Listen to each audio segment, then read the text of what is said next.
Hello and good evening and welcome to Rangers Radio. Tonight you've been joined by the Three Musketeers, myself GB, JM and our very own young Robert. How are we all getting on, JM? Evening guys, yeah, all good, thank you, A bit more positive after the weekend. What about yourselves? Good mate. Robert, how are you? Yeah, good mate. I'm looking forward to the show tonight. As JM said, a bit more positive than it has been the past previous weeks.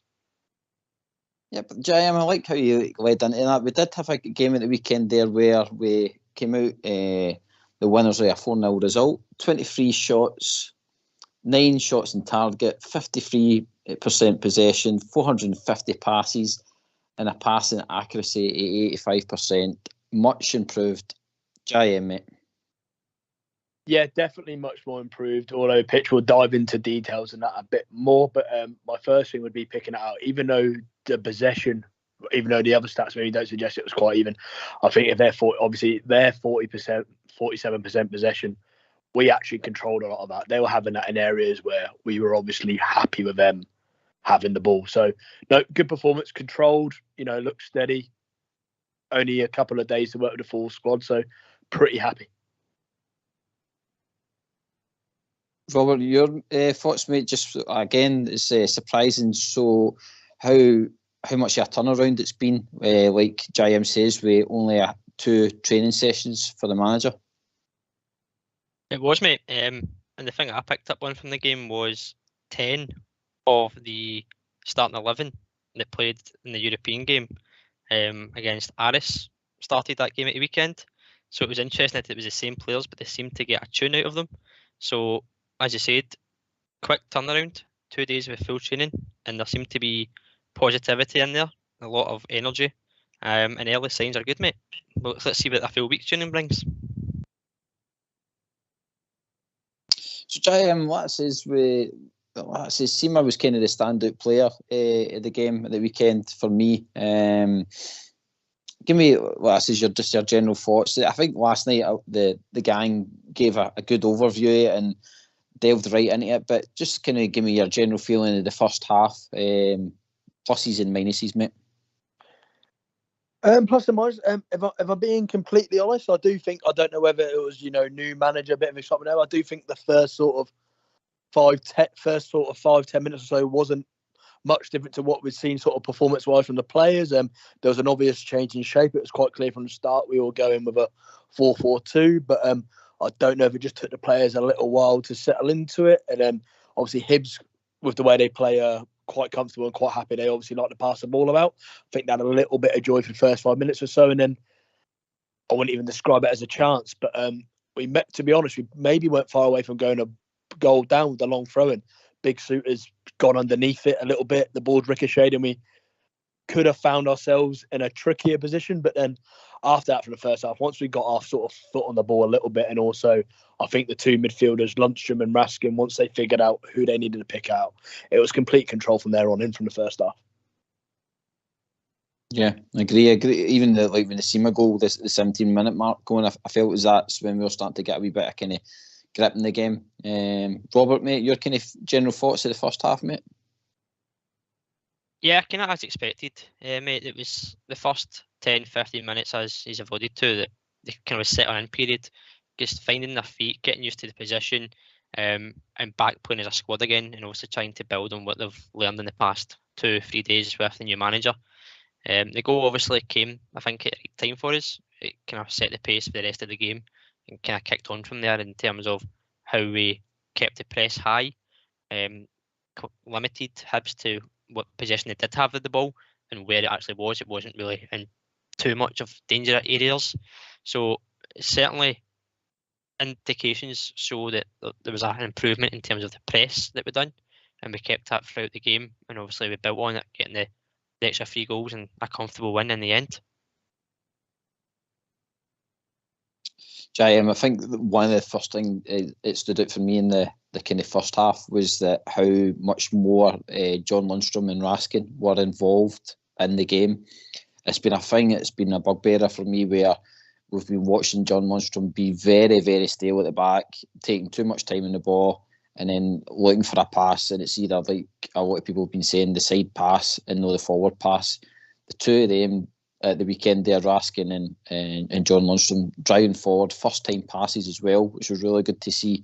And I think Raskin got his just reward for putting in that effort in the first half with his goal, which we need to see more of. Yeah, 100%. I think it's kind of, if from the outside looking in, as if especially with the 4-4-2 that we're playing, he's sort of gone to him, you two have got to get back to be playing as proper centre midfielders, sort of old school. That's doing both the defensive and the attacking. Like I said, I thought at the start they were maybe Lundstrom was slipping into maybe for the first 5-10 minutes, maybe autopilot mode. They were getting a bit more joy early on, sort of from Marshall, whoever was in their goal, passing it to their centre midfielder and getting the turn. But once they sort of maybe realised their jobs, or maybe a bit of shout on the side, the whole team seemed to push up maybe 10 yards, 15 yards or so. That allowed the press and everything. And then, like you say, when they're winning the ball, because they're winning the ball maybe another 20 yards up the pitch, it allows them to do something. They can maybe hit Seamer in the corner or look to hit Dessers or Lambers a bit easier. Whereas before, Lundstrom especially is picking the ball up maybe sometimes only 30 yards from our own goal. Some of the best players in the world won't create anything from there. Robert, mate, your thoughts, bud? Just on Raskin and Lundstrom? I mentioned Raskin last week. I asked Ox and JM who they thought would be the most improved under Clement. And Lundstrom, obviously, I would say was the most improved under Gio, especially in Europe. And Beale had a tune out of Sakala, so I was interested to see who the boys went for. I'd went for Raskin, and I think I kind of alluded that when he plays for the Belgium under 21s, he plays more advanced as not as a 6, but more of maybe an 8, just getting a bit more further advanced. And again, as you said, he got his reward from getting the goal from distance. We have seen him attempt him before. He has got a bit of a hit on him, and if they're on target, they're going to trouble the goalkeeper. And positively enough for us this week, it found its way into the back of the net. But I think Lundstrom and Raskin, they kind of work very well together. We've seen that even under Beale, we've seen there was some sort of chemistry between the two of them. Okay, it wasn't the greatest because obviously we changed managers, but now we can see that there's some sort of good partnership link up between the two of them, that Lundstrom's happy to be the sitter and allow Raskin to be kind of around the midfield going forward, and then Lundstrom drops to get the ball from deep in between the two centre halves to make that back free, allowing the fullbacks to press up. So certainly the engine room looked a lot more cleaner and crisper at the weekend. We'll hopefully carry that on into Thursday night's game if the two of them start again. So we're going to the end of the first half there, 2-0 up. For me, again, very, very surprised that we were looking so good, to be honest. I was, as much as a new manager bounce comes in, that was by far exceeded expectations so far because of the way we were attacking. Like I says, we're flooding their box and stuff like that. So I was going into the second half, just looking for more. And in the past, we've kind of seen our team kind of come out and be a wee bit lacklustre, but it wasn't. We came out and we kept pressing at them. And again, we eventually got our rewards in that second half. We getting another 2 goals. JM, sorry. Yeah, no, that's right. That was me. If anything, to be honest, it was as if the players had gone in, and obviously, I don't think they would have got they've not got hair dryer treatment or anything like that. They would have got praise, but it's as if they've gone in and the managers actually demanded a little bit more. Because I definitely, from the front two, I definitely noticed there was a bit more intensity in the press. I didn't know if that was because they've been reminded not to sort of rest on what we had, because obviously a goal would get them back into it. And it was a bit refreshing to see. Not seeing a team that looked fear to lose a 2-0 lead, but more a team that wanted to go and press on and get another goal and get another couple, which obviously we did get to in the end. But no, it was good to see us actually come out at half time and actually come out better than what we finished the first half, if that was possible. Robert, mate, again, were you surprised that we did start again the second half really well? Showed our intent and showed that we weren't willing just to settle for a 2-0 result that day. To an extent, surprised because it's not what we've been used to, but not surprised in terms of how the expectation was there from the manager to keep that going through the 90 minutes. I think obviously the only time that we kind of looked settled essentially was unsettled was the first 15 minutes. Essentially, after that, it was full control from ourselves, which is positive. And it comes back to the points that we mentioned before about the mentality of the players and the commitment to go the full length. And as you said, 2-0, you could have took that all day before the game kicks off. But the performance, the goals, it's a good bright start. But now the expectation is that's what he's done with the squad after 2 days of training. What's the expectations then after? And I think it just comes from himself as a manager, the mentality of wanting to win. And I think that's going to be key going forward, especially when the fixtures pile up again and it gets to the business stage of competitions. Giant, one thing I did like about the second half was that our goals actually came at good times. Seamus in 65 and Dessers on that kind of just on the 80-minute mark. It really does kill them at that point, doesn't it? I mean, there's definitely no way back at that point when you're getting that goal at 80 minutes. I mean, you're kind of cruising at 4-0 up, you know what I mean? And again, I was actually thinking we're looking as if we're going to get more even after that 80-minute mark. Yeah. I was actually selfishly hoping for a bit more due to a gambling commitment, but no. There was what was going to. No, yeah, one more goal, a penalty from Tav would have been ideal. But what's good about the goals at them times, as Robert's going to about as the season goes on, is when you get them goals and that, when you're getting a full squad, it's going to allow rotation. Because unfortunately, these teams are only looking to be. Their aim is to be within one goal with 10, 15 minutes to go. So even at 2-0 at 70-odd minutes, they nick a goal. They've reached their game plan. When we take the stuffing out these teams like that, get 3 goals, 65 minutes, it's a chance where we can go and, look at getting goal difference and improving that. Unfortunately, where our squad is at the moment, it was about getting subs on just to try and get minutes into the legs. But obviously, as more people come back and get fitter, it can be about rotation and people trying to sort of earn their place in the team and hopefully keep the intensity up. But no, you're right. The timing of the goals does help the big picture as well. And Robert, our very own superhero, with his mask on, was very unlucky not to get a goal near the end as well. Just wide to the post, we shot. Again, as soon as this boy Danilo gets clinical, I think he's got to tear it up, just like Sima. And I tell you something, if we can get that partnership going, I think defences will be very, very scared of Rangers. Here's hoping, mate. As I said before, it was unfortunate he got the goal against St Johnstone and obviously had to come off injured, and it was a shame that happened because the goal would have gave him confidence. And I'll be honest, for myself personally, it showed me a different side of him because it was a header that he scored quite well. Given his height and stature, I thought he'd be more a poacher finisher than a kind of aerial threat. So it was a side to him that we'd maybe not seen games up to that point. But certainly once he is ready to go fully fit, it gives the manager a selection dilemma potentially, because you've obviously got Dessers now scoring, who I was quite happy for. I thought he had a good performance at the weekend.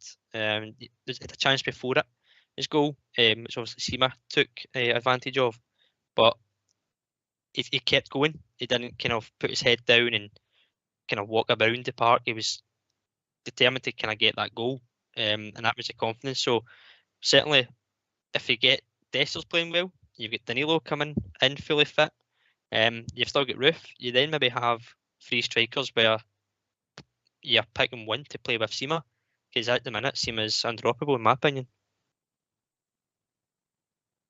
I like how you swerved Dessers. We'll come back to that. I think we've spoke about the game, and it would be great to hear from the callers out there. So let's hear from you. Why don't you give us a call on 0141 356 1972. It's your show. It's your platform. Let's hear from you. Yeah, come in and give us a phone and give us your points of view on the game at the weekend. What do you think went well? What do you think didn't went well? Rumours of Souness coming back as well in some sort of role. Give us your thoughts, hopefully, on that. And again, the women had a nice result at the weekend as well. So, yeah, plenty to talk about, people out there. So give us a phone and let's hear your opinions. But back to certain players now, lads. I think Dessers, good to see him get a goal, JM. But him and Lammers have they've still got some way to prove to the fans that they are going to be long term at the club. I think there's still room for improvement. Oh yeah, 100%. They're not starting to get pass marks anytime soon. Start with Dessers. I thought good for him to get the goal. Obviously, no one can deny he works hard, quality, and about sounding too negative, quality and speed and different things can be other things, but no one can deny that the guy tries. Good for him to get a goal. What I also liked about it was that it seemed to be that the rest of the squad seemed happy for him to get the goal. So there don't seem to be any divides with that there. These guys are either seeing him in training and maybe seeing he's got something, or they're just happy for the guy and, they know they can get him firing, he might get some goals. So I thought the reaction from the whole team was good to see when Dessers got the goal. Obviously, Lammer's got a bad bit of luck hitting the post, didn't he, where it looked harder to miss. I doubt he'd hit the post again if you asked him to try. But he also played a really nice weighted ball through. I believe it might have ended up leading to the Seamer goal, actually, when Dessers made a bit of maybe a hash of it, trying to take it around the keeper. So signs of what they both can offer, but they've definitely got a long way to go before I think we're all crying out for them to be our regular starters up there. Robert, this shows you there's people always listening all the time at the show, and I've been seeing stuff there on Facebook saying that Robert did mention Dessers, so apologies, mate. Give me your thoughts on Dessers since you already mentioned them.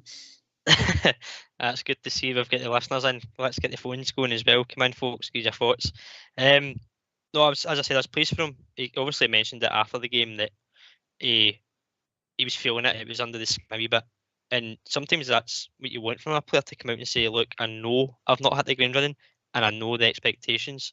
And I have to kind of give him respect for that, because he could have hid away from the cameras and kind of just done his own thing. But in terms of his performance, he'd never done anything wrong. He got his goal, and then the chance that Jim alluded to, I think it was potentially a handball. Seema gets the goal, so it's not really a huge talking point. But again, he missed that chance, but he didn't put his head down to be afraid to try and get in again. And he took his goal pretty well. The ball from Cantwell was exquisite. And then the finish, the timing just to allow the defender to slide in and then just place it by Marshall in the goal. It's quite a composed finish, because a guy who has low in confidence could have just been very rash with that and lashed it first time. And who knows what they've ended up. But I think that will give him a confidence booster, personally. And then it's obviously down to him to kick on from that as well. But as James said, it'll be slow stages, and the manager said that as well. It'll take time for players to get used to him, his style, and the players obviously need to go again as well. So if they've not kicked on already, now's the best time to kick on fully. No, and a point that obviously JM brought up there about the team being run about Dessers when he scored that goal.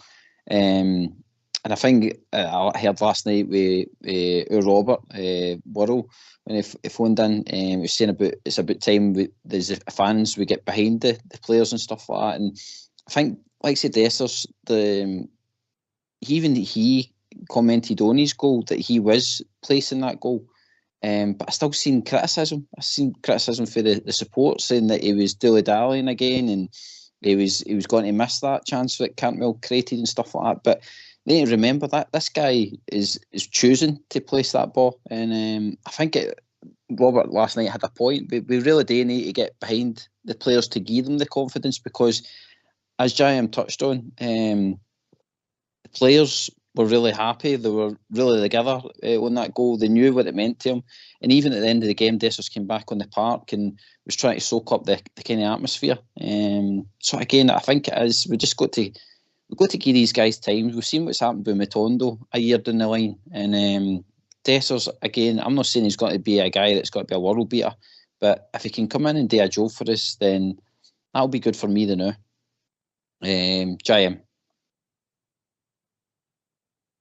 Yeah, 100%. We're quick enough to shout about on here and do everything. To be honest, especially in the first half, I didn't think his actual general play was very good, to be honest. I've said a few times it was bouncing off him, giving away or a few silly fouls or whatever, but he definitely kept going and going on, and it was nice to see. It did seem like he got a decent enough ovation when he came off at Ibrox as well, which is good, because obviously he's been greeted by a few boos or whatever. Obviously, we're forgetting about our old manager now, but I don't think he was always helped by that bloke either, because he was kind of persevering with him, because he was his guy when maybe he could have been taken out of the firing line a few times, but he was too busy trying to prove people wrong. So hopefully with a few more strikers coming back, a bit of rotation, a bit of competition, we might get a slightly better player out of him, but there's still a lot to be seen.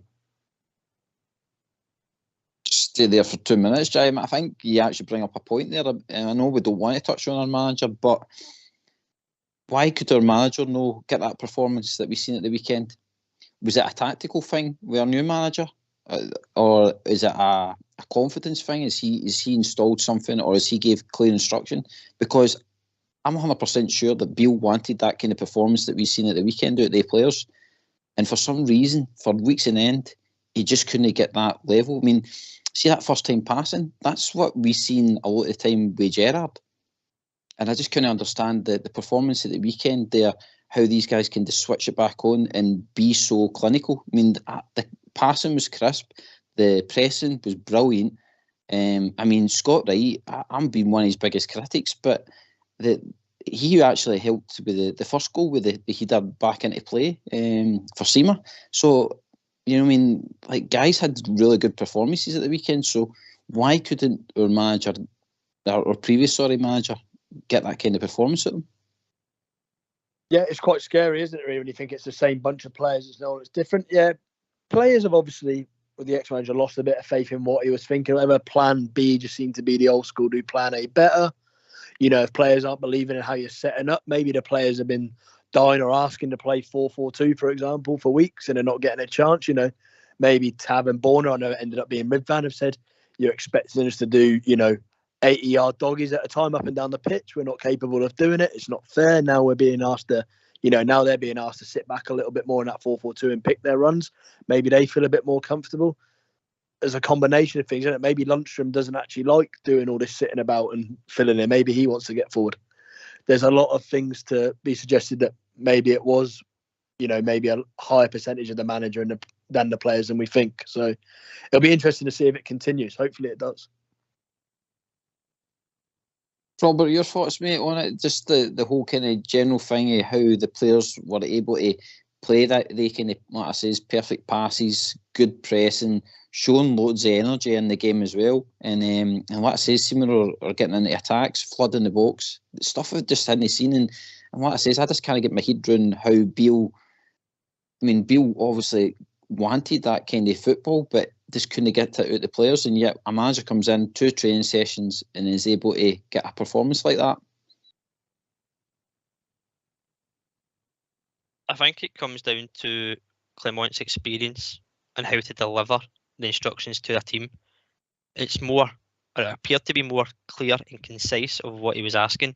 I mean, we could see from watching the game, whether it was at the stadium or on the telly, you could see the structure, you could see the shape, and you could see the space that the players were getting into. And that, as you said, was only in 2 days. That was probably worked on in those 2 days of how to work through the lines and how to move the ball quickly and into the space. Nothing was forced.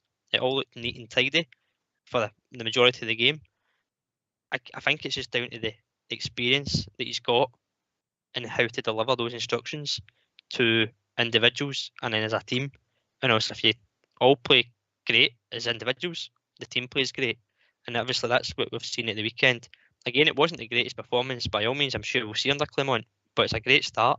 But I think it just comes down to his experience, and I'm sure we'll maybe see more over time of his actual philosophy and style.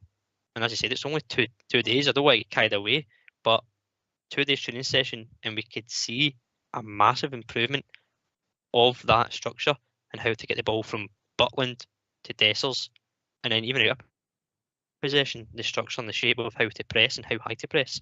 And I think it just comes down to that one word, mate, experience. Management as well. The way, I don't know if Dessers was poised to come off before he got his goal, but he got his goal and then he came off, and I think that was possibly something again, as I said, I'm not sure if he's poised to come off beforehand, but if Clement has gave him that moment to get the reception from the fans after scoring, that is man management for me, to get the ovation of an applause rather than boos when you're walking off the park, and that gives the player some belief as well. And Robert, do you notice as well when he was coming off, the manager stood and kind of talked to him for, I mean, in my head it probably looked like a few minutes, but it was probably only a minute. But it was good to see the manager kind of take that time and just not let the player just walk down and sit down in the seat kind of thing. He took the time to speak to him. So I did. I liked all that. I liked the way he was animated at the side of the park as well. I did like how he's already noising up the opposition manager by trapping the ball while the ball's in play and stuff like that as well. So long may it continue. Robert, like I says, he has kind of shown early signs of this good man management. He has, and he's also alluded to it in his press conferences that he wants the chemistry and the synergy between the fans and the players. But for us as supporters, we want to see it between the players and the manager, and I think we're seeing that already. And as you said, that wee embrace of that, maybe a minute, as you say, I think although he said he's going to treat every player the same, I think potentially with Dessers, he's been highlighted in the media quite a lot, him and Lammers. So I think he maybe speaks to them more, especially coming off after a performance and a goal, and maybe advising them that that's what he's looking for on a daily basis, and they'll work on that. But again, it just comes down to experience, the man management, and how to handle these individuals. And as before, I think somebody mentioned it previously on the show, although they never played under Clement, Dessers, but he was in Belgium while Clement was there, so they've crossed paths, and Dessers may know how Clement plays, and Clement has potentially seen how Dessers can play as well, and that maybe just be wee tweaks that they do as individuals, and going forward collectively build into the team to be successful going forward. Jim, I would imagine that would have been probably one of the questions that either the board or James Bisgrove would be asking Clement when they were interviewing him and stuff about the squad. Like, probably general just saying, can you see potential and stuff like that. But I would be imagining, like the Bisgrove, and that would be hoping that, especially them being new signings, that they probably emphasise that they want to get a tune out of these guys rather than have a loss, than have to kind of look to sell them on and stuff like that. I would imagine they'll be hoping that Clement can do what he done at the weekend and get some energy out of them. Yeah, 100%, because obviously they're not going to want to try and sell him on, because I don't know many people at the moment who'd actually buy him. But you've got, and also I don't think Clement would have taken the job if he didn't see a good core of the squad that he could actually work with, because obviously he's got to look after himself in his career as well. And even though I'm sure, they've alluded to that if he thinks and highlights areas where he's going to need players, he's going to get players, but he's not going to get to January and be allowed to sign 11 players. He's going to be, this is meant to be, he's meant to be our manager for the next period of time, and it might only be a couple of good players every window or something like that. So Clement's got to realise that he's got to do stuff with the majority of the squad that he's got, at least until the summer, when a lot of the players' contracts run out, and then maybe look for a rebuild. But I'm sure Clement wouldn't have taken the job on if he didn't feel like he can get a tune out of the core of his players. Aye, Jim. Do you know something else that I noticed about what the manager was saying, and even Dessers in their press conferences, is the manager said that he doesn't care who scores the goals, right? And Dessers has been saying that he's doing what the manager's instructing him to do, like work hard for the team, create, maybe hold up the ball and stuff like that. So I think we need to kind of listen sometimes to the manager and the player themselves. Aye, we want goals for them, but if the manager's saying that as long as you're going out and putting in a performance and working hard and creating chances and doing a job, then I suppose we've got to give Dessers a wee bit of leeway with that, because again, if he's not really meant to be scoring 20, 25 goals for us, and it's down to other people really round about him that can maybe snatch the goal, then the expectation for ourselves, I think, needs to be limited a wee bit, just because of what the manager's expecting. He's expecting the full team to contribute, just no one guy. Yeah, 100%. If Dessers getting told his main job is going to be back the goal, flicking things on, bringing other people into playing. That's his role. Fair enough. Obviously, as a striker, you're looking for him today, and after that, get in the box and contribute with goals. But if his role's not going to be, if you like, Akeem Aruf or sort of Chris Boyd like poacher, that's fair enough. I mean, 2 World Cups ago, whatever it was, Giroud played up front for France, won the World Cup and didn't score a goal. So, and the striker, and he played every game at striker. Everybody gets roles in the team, and I'm sure if he gets given a role and he keeps doing it, the manager will, as long as the team's winning, the manager's going to keep picking him. But obviously, his performances, he's not scoring goals, and I don't think people have seen much from his all-round play to give much encouragement. But he's either got to be scoring, either got to be playing well and not scoring goals. Hopefully both. But if he's not playing well, he's got to at least be putting the ball in the net.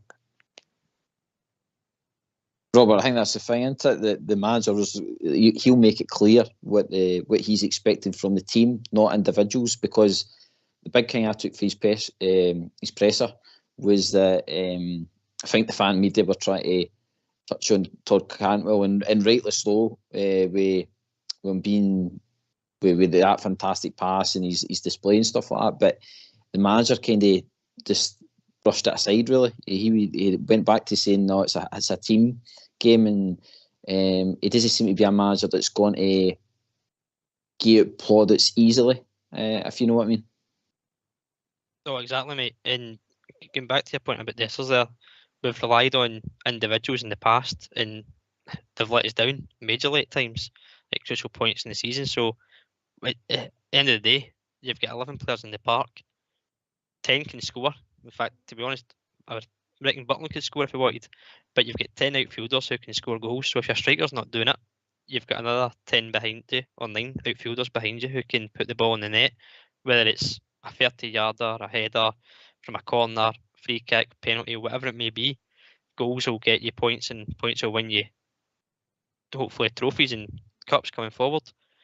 But essentially, it's one of those ones where you've got a team and it's not a bunch of individuals, and nobody is bigger than Rangers Football Club. And we've heard that in the past by previous managers, and that's obviously what this manager's indicating, that we want a team, a group, a collective, and not just 11 individuals playing football, a group together.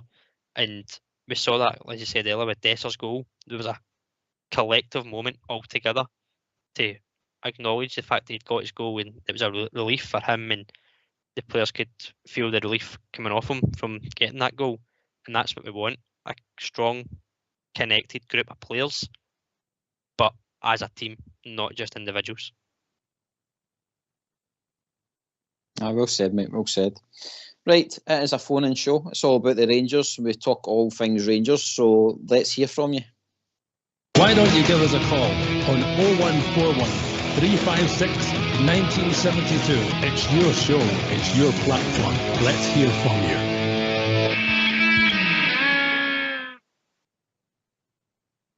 And it is a free platform, so that says if you call in, we'll give you a phone back, and then we'll bring you into the show, and you can make your points on hopefully what you've enjoyed at the weekend, because for myself, it was a very enjoyable game to watch. There's not been many this season, and it was just good to see players showing their potential again. I always had a kind of belief that there is talent in that squad. Tav gets a lot of stick. Golson as well gets a lot of stick, and a few other players have throughout this season, and rightly so, because of the way the performances have been. But see, when you see them playing that well, and their passing's good, and just working as a unit, it shows there's potential there. There's potential there to challenge for silverware, and that's all I ask for. As long as we put in performances and we give it our best, then that's good enough for me. Yeah, 100%. It was good. The only disappointment from Saturday wasn't a big disappointment, was the fact that I felt like we could have scored more goals. And that's not a negative. I can completely understand that players coming back from injury, you make quite a lot of changes. The intensity goes out of the game. The game's won. You're looking forward to Thursday, all of that going on. A bit like Robert said there, when you're saying about Tav especially, I think over years we've just relied on individuals, where it'd be mainly Tav or sometimes Morelos, and on the odd time, Kent, to provide a bit of magic or whatever. We've got to get to a stage where we have got a squad contributing. And especially then, I mean, Tab had a good game, but it wasn't his usual. He didn't have to be his usual self, having to be doing everything. He was sat back a little bit, putting some good balls in, made the odd good run. But I bet you he hasn't come off a pitch in a long time with as much energy as he probably had, because he wasn't being asked to do them 80 yards up and down. So hopefully with the new manager, you're going to see more of a squad effort instead of a team heavily reliant just on one or two individuals. Okay, so I've seen a couple of people are wanting a question in the kind of Facebook chat. So my question for tonight is, does the manager go with the same team at the weekend, apart from, we'll come on to him, Ridvan? Well, no, the weekend, sorry, Thursday. So the question is, should the manager go for the exact same team on Thursday? And we'll see what we kind of get from that. And if you're brave enough, give us a phone. JM, one of the negatives for the weekend is that the manager couldn't escape injuries. And it's obviously something that's niggling the manager, because he's wanting to know exactly what's going on in that medical room. Borna pulls up early doors again with, I think what people are saying is a thigh strain. This seems to be kind of a recurring thing with Borna. He's picking up consistent injuries now. I don't know if that's because of an age thing or whatever, but Ridvan came on and had a decent performance for me. He gave a lot of energy to the game. I like him. I like Ridvan. I think he does bring something different to that left side. And I did like it how Seema would cover for him as well. I think Seema was doing some defensive duties as well. So where do we go, JM, with this left side of the team? Yeah, it's a tough one, isn't it? Because Borna's been the mainstay, and then even after pre-season, where it looked like Ridvan was going to be the opportunity, whether it be through a few poor performances from Ridvan, and Borna obviously done well with a few assists and looked good. Borna ended up being the first choice. I think, let's be honest, with Borna's contract running down and with his performances, I don't think there's many Bears who's actually going to want Borna in the squad next year, especially as a first choice left back. So if Ridvan keeps putting in performances like he did on Saturday, I thought he was very good. I thought him and Seema worked very hard, weren't bullied, done the defensive work, and actually showed a threat going forward. I maybe think we need to start persevering with Ridvan. And because my only concern would be, obviously, through his built-in stature, if he's going to handle the physicality of the league. But the only way we're going to figure that out is if he gets a run of games in, and you don't spend that sort of money on a left back if you're not going to be intending on giving him a lot of games. So I think it's time to see what Ridvan can do on a regular basis. Robert, that injury to Borna just kind of highlighted another flaw of our previous manager, where he didn't name Ridvan in the European squad. Granted, he justified it because he said at the time that Ridvan wasn't fit at the time, but I mean, if Borna isn't ready for Thursday, it'll be interesting to see how our new manager handles that left side, whether he shows another side of him with tactical knowledge, which will be interesting to see. Yeah, well, mate, I'm sure we'll find out more tomorrow on how Barisic's injury is, if he's even got a chance of making the game on Thursday. And I know with a thigh strain, it's one of those ones where you could be all right after a few days resting it, or it could be a few weeks that he's out. We'll find out tomorrow. I'm a JM. I would go with Yilmaz. Is kind of more persistent in the league, especially if you're not in the European squad, and keep Barisic for the European. And it just obviously epitomises that Barisic's contract is running out. I don't think it's going to get renewed personally. So you look at Yilmaz going forward as your number one left back potentially. Gives him a chance as well to show the manager how he can be a mainstay in the team. But let's not forget that he's had his injury worries as well. So it's maybe an area that the manager's looked at already. And it might be even more looking at, given the fact that, as you say, that Yilmaz isn't in the European squad for Thursday.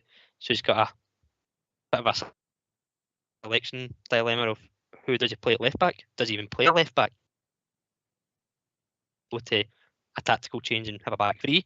I'm sure we'll be finding some more out tomorrow, but it's one of those ones again where Beale's decision has ultimately cost us. I know you're saying it's because your man wasn't fit at the time, but if you've got 2 right backs and 2 left backs, and you can name them in a European squad, you certainly do for cover, so you're not having to play a youngster or an unnatural left back, whether it be a Dujon Sterling or a Ben Davies, just because they can play there.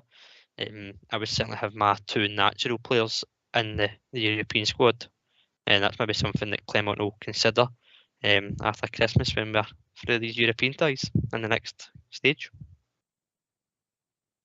I mean, he's got Sterling in that squad to play in that left side if it comes to it. But again, I just think it's mental how he went down that path, because it's not as if he tried any of that in the league to kind of give Sterling a chance to kind of bed in there if he was going to be a backup in the European games. Because let's face it, the European games are just as important as the league, especially money-wise for us. I mean, a win's serious cash in the airport for transfers that us fans are screaming for, you know what I mean? So I don't understand. Again, you don't want to harp on about the past. It's about the here and now, and I really hope our manager probably pulls something at the hat. He's saying he isn't a wizard, but time is showing that he can be hopefully a wizard with the squad that we've got. But I will be interested to see if he kind of switches up the tactic, because as I've read that he's a manager like that he'll adapt his tactics to suit the scenario at the time. Yeah, it'd be interesting to see when. To be honest, after the PSV game, I thought, we can never see Sterling at left back again. But yet again, I don't think he's ever going to come up against a winger of that standard. And obviously, their tails were up, confidence was flying. We weren't playing well because, to be fair, I think the following game was the Old Firm game, wasn't it? And I thought Sterling was maybe one of the only players that got past marks that day, considering he was playing out of position on his wrong side. So after watching that game, maybe that's the reason why Beale threw him in. That maybe he feels like he's adequate cover. After the Old Firm game, I wouldn't be, if I saw the team lining up similar to Saturday and saw Sterling at left back. Obviously, it's not ideal playing on the wrong foot. Probably not even fair on Sterling. But after what I saw in that game, I wouldn't be too concerned. I think he looked quite comfortable there. No, again, he's. I think. Do you know something, JM? I think he's one of these guys that could turn into a Bassey. You know what I mean? I think he's got. I mean, I don't think you rock up to Chelsea academy if you're not any half decent player. You know what I mean? And I think in our league, especially, and we are obviously our new current manager, I think he is the one with potential. But it's been strange, JM, that we've not really heard from him in the press conferences. I've not really seen him in training videos either, and he's not touched on him being in as an injury. So that's a question I'm hoping the fan media and the press ask him what's going on with Sterling, because I can't mind right at the weekend the substitutions, but I'm sure he wasn't named in the substitutions at the weekend. You'll be able to maybe correct me or not. I'm not sure, Jim. Yeah, to be honest, I actually can't remember upon it. I don't actually think he was either. I'm sure somebody will correct us if not.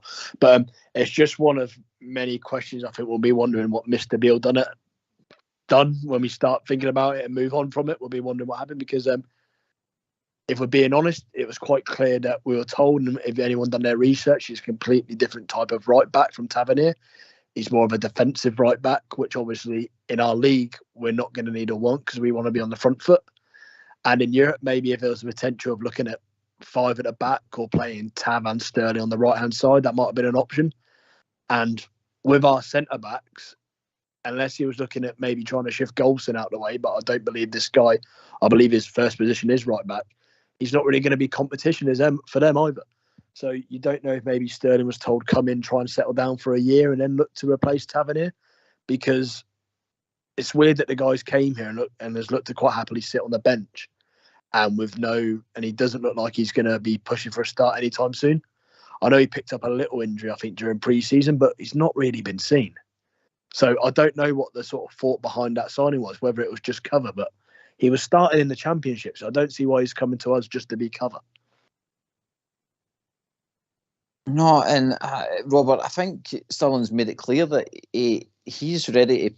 I think in one of his interviews he was saying that he he doesn't care who's in front of him, and whether it's a captain or pal or whatever, he's going to push for that position. I mean, he knows his own qualities, and I think even at the time he touched on it, says I'm a defender first. I mean, I like to defend. So, I mean, our manager was a defender, so you'd think he'd be bright and tappy, that boy, especially being a young talent as well.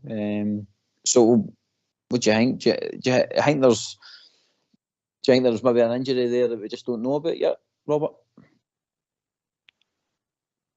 I think there is. I noticed as well on Saturday it was Balogun and Davies who were the defensive cover on the bench, and then the following day was a B team game that had a few first team players in it. Danilo got game time, but it was Balogun and Davies that played in that as well. There was no mention of Sterling either, so that would indicate there is an injury, and it's just not being discussed. Ultimately, because maybe we don't know how long it's going to be, or we don't know the severity of it, but hopefully it's something that somebody puts to him tomorrow, because you'd maybe think that Sterling would be the obvious choice on Thursday if Barisic isn't fit, given that Yilmaz isn't in the squad. But again, it has not kind of worked for him so far. He's fell away and quite quietly, which is a bit worrying. I'm sure until we get some confirmation of why that may be, we'll speculate of, is it an injury, is it a personal issue, is it confidence that he's just not feeling confident to be in and around the first team setup at the minute. The way Matondo was obviously low in confidence and Beale brought him back in slowly. Is that something that's going to happen with Sterling? We'll wait and see, but it was interesting that he wasn't in the first team or the B team the following day. Aye, I know. It's I've seen a few people are dying to get to this press conference to ask him the questions, so we'll soon find out. JM, so I take it for yourself, JM, that Ridvan's got to be the starter going forward once this kind of, if we can get through this kind of group in the Europa League, you would be hoping to see Ridvan be more the starter on the left side going forward. I think so, because at the moment, to be honest, especially with Borna's performances, at the start of the season, he was crossing well and doing well, and you can see a difference. But at the moment, I don't see there's much difference in the performances. And considering Borna's out of contract, Ridvan's obviously will have at least a couple more years of us, I assume, maybe 3 years. You want to try and give this player confidence and get him a bit of form. Let him see the team can obviously. He's produced moments, good goal against Livingston in the Cup, some nice passes on Saturday. He looks quick. He's obviously a very technical and gifted footballer. So why not give him a chance, especially these home league games at Ibrox? We shouldn't be worried about much. And it's a great chance to throw him in, and we need to get him comfortable in this league. Robert, put you on the spot, mate. Ridvan or Borna going forward for you? Ridvan. Is it just purely because he's got more technical ability? Because to be honest, that's the only reason I'd put him in. Borna's crossing's immense at times. He can be an absolute world beater on that left side for us, and he has put in. I mean, you think back to sometimes the games he's played under with Gerrard and that, he's been an absolute warrior. I mean, in amongst there. And by the way, I'm not in here dissing the guy. He's been a great servant for us, but for the rumours that you're hearing about Borna getting maybe offered a 2-year contract, you wonder why. Because if you've got a guy now who's potentially injury prone, then is he accepting maybe to be the kind of backup to the left back? You know what I mean? I don't know. I don't know if Borna would want to kind of fizzle out his career sitting on the bench at Rangers. You know what I mean? I don't know. That's where I kind of sit with it. But aye, Ridvan, just purely on technical ability, Robert. Just that, and also the fact that he's a younger prospect where we can get the best out of him going forward. We've obviously seen Barisic for a number of years, and it's fair to say we've seen the peak of Barisic, and then we've seen the dip of Barisic, certain games during the season, and then for longer periods of time. It was one that was due to go out the exit door, and then he rocks up with a free kick against St Mirren, and that was him who was back again. And the fans loved him, they sang his song, and he connected again. And then he dips in Old Firm games. I just feel that Yilmaz, injuries aside, gets a fresh run and a clear, consistent run. that you'll get that consistency from Yilmaz than you maybe don't get from Barisic. But again, he's a younger prospect who we can build on, and let's not kid ourselves here. We could make him into a real asset if he were to ever leave. We can get our money back on Yilmaz and not our money back on Barisic, who's obviously coming in his contract. You're not going to get anything at all come January if he signs a P contract, and if you do get money, it'll be very little. But again, there's just more drive from Yilmaz. I think he's not got the same technical crossing ability, but in terms of just the energy and his drive and commitment, I think it's just what we're looking for going forward. And as I said, you'll get more years out of him, and we can build on that. We'll give the techie team another thing to do for us. They can fire that poll up on the Facebook, hopefully.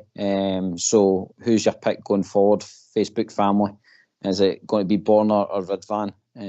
So hopefully we'll hear the results after the tune. But as we're talking about defenders, JM, I was very surprised that Suter got the nod in front of Davies. And that was just purely because Davies has come back in and he has been pretty steady again next to Golson. Just before, obviously, that international break and stuff like that.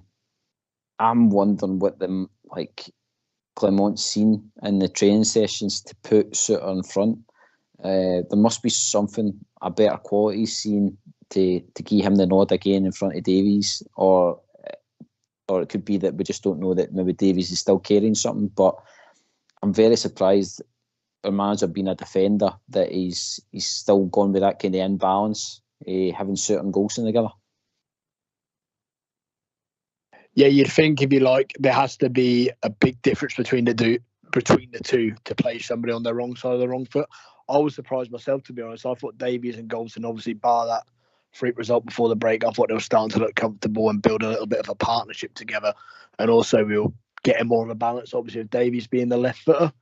It'll be interesting to see what he goes with on Thursday. Obviously, he may completely change the tactic and you might even see all three of them playing.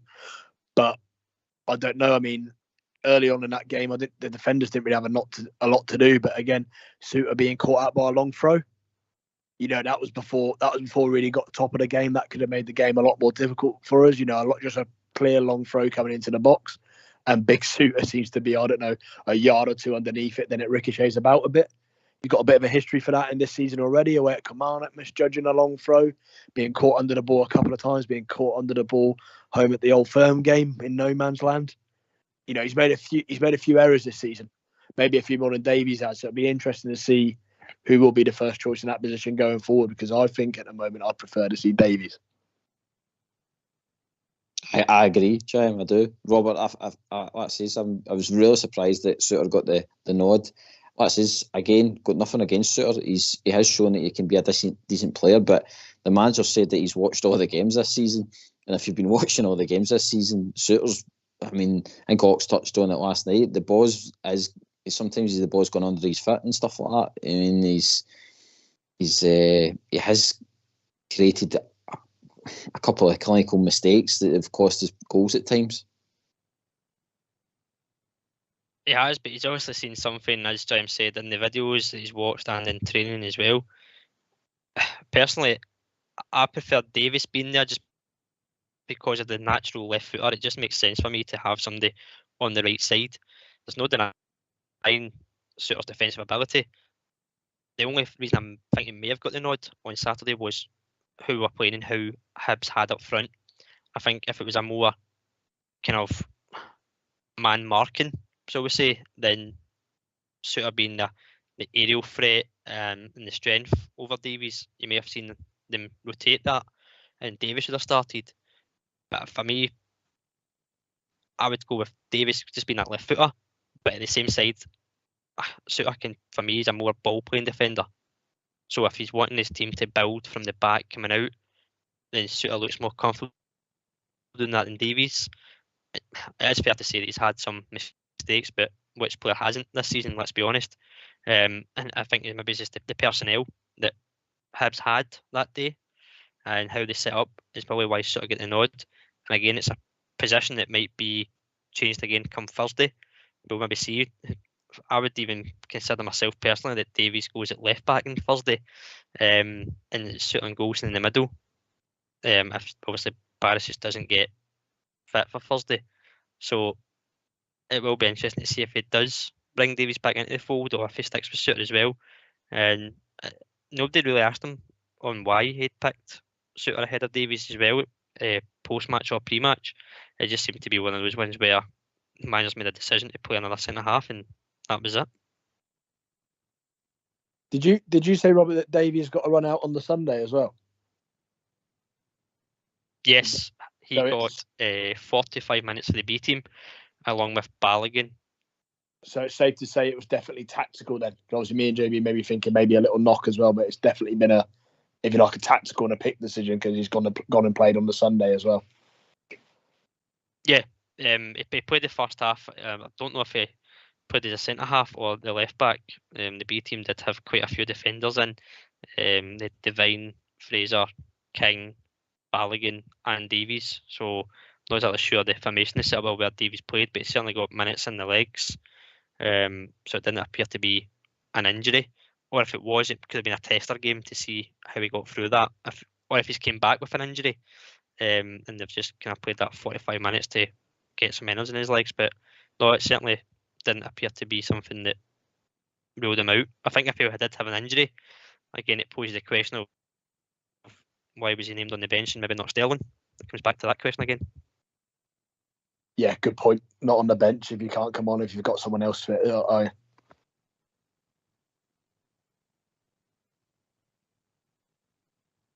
sorry, I thought Robert was going to come back in there. The poll as it stands, right, okay. It's been nearly a unanimous decision. Ridvan 96% and Borna 4%. Poor Borna. I've created a hate group for him. 2-year deal announced tomorrow. Oh, I know. But like I says, JM, I know we're coming up to the tune. We'll discuss it further after the tune and that, but I've got nothing against Borna. He's, like I says, at times he can be an absolute world beater, but it's the injuries now. He just seems to be every other week he's picking up a knock. And I know Ridvan's not had a great time yet, but he is younger, so we can persevere with him. But Borna's not getting any younger. And like I says, if he is, it's thigh injuries, calf injuries all the time, then again, Clement's not got to stand for it because he's already made clear about that medical department. He's wanting hands-on with that. Yeah, more and more knocks. And also, I mean, we've been stuck with a lot of the same players in the same position for years. And sometimes you just need to part ways and you need to freshen it up. Because every time, even though it's under a new manager, Borna might play and he might make a mistake in 6 weeks' time and you'll be getting the same old Borna while he's playing there. Sometimes it may just be good for all concerned to, thank you for your service. You've been a great servant, but both parties have got to move on. And I think, touchwood, hopefully that's what's going to happen at the end of the season with Borna. Yep, agree. Right, it is cup of tea time, so here is your tune.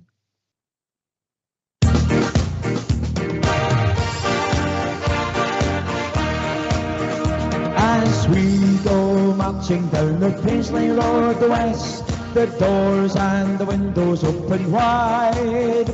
You will hear the people cheer, the Glasgow Rangers boys are here.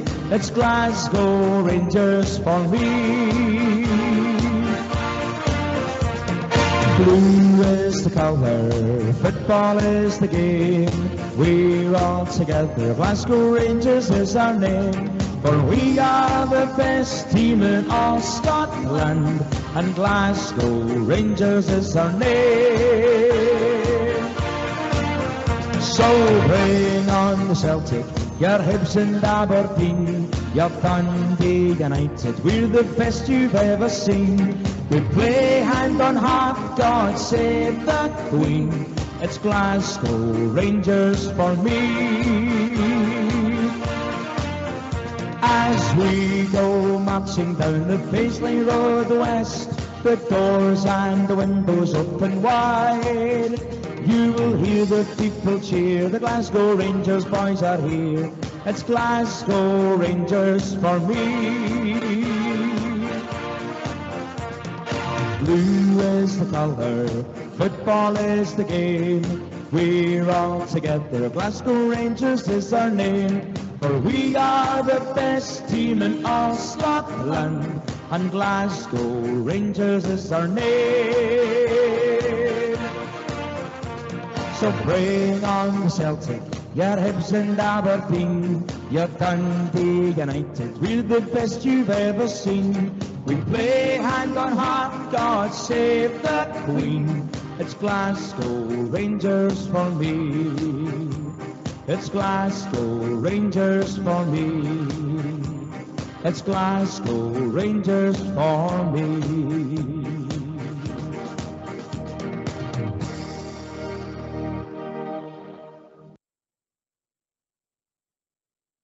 In 2022-23, over 39,000 homeless applications were made in Scotland. That is over 3/4 of Ibrox Stadium, and it is happening right in the heart of our own communities. This year I have decided to take on the big Ibrox Sleep Out, and I will experience the nightly conditions experienced by those on our streets. The proceeds raised will be split between Glasgow City Mission, who are aiming to tackle homelessness, and the Rangers Charity Foundation, supporting Christmas initiatives with vulnerable young and old people, providing assistance for young people's employability and work for causes such as Glasgow Children's Hospital Charity. If you wish to donate what you can, please go to tinyurl.com/Rob Sleepout. No matter how big or small a donation, it could be life-saving or changing for someone. Thank you. All I'm seeking is your time. Help me make it through the night. Why don't you give us a call on 0141 356 1972. It's your show, it's your platform. Let's hear from you.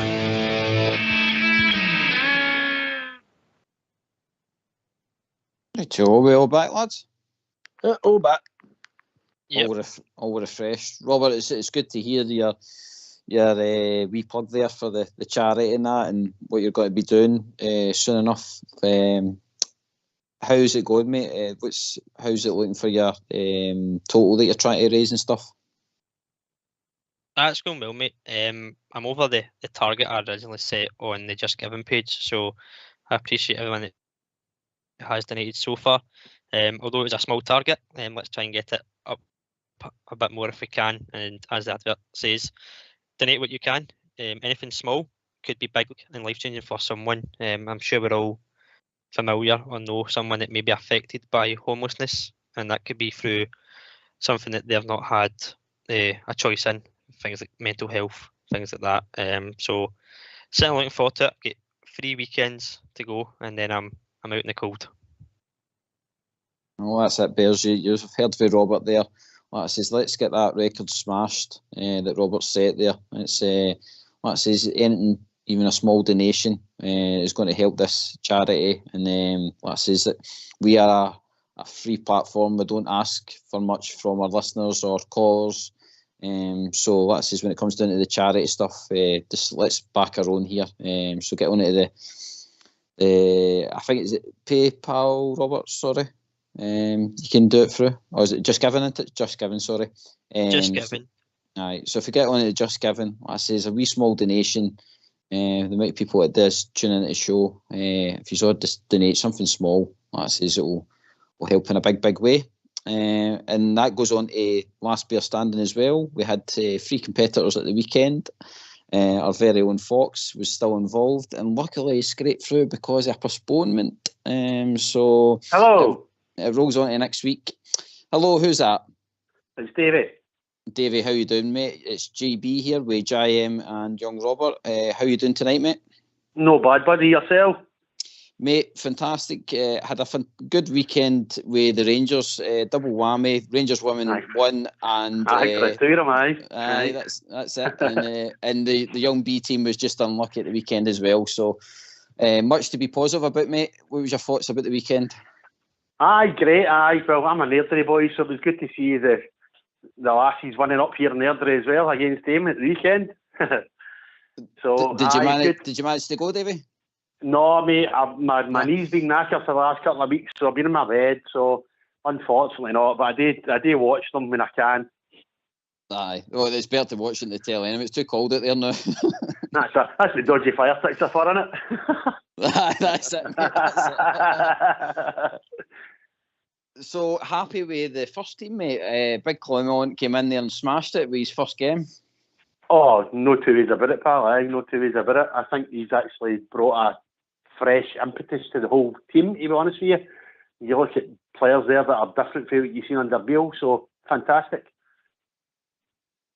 Who was your kind of standout, mate, would you say? I know there was a lot to choose for at the weekend, but like, who have you seen probably most improve with just a couple of training sessions? I don't know, because of the nationality, maybe you're asking, to be fair, but him and Sima, I think, were the two standouts for me personally.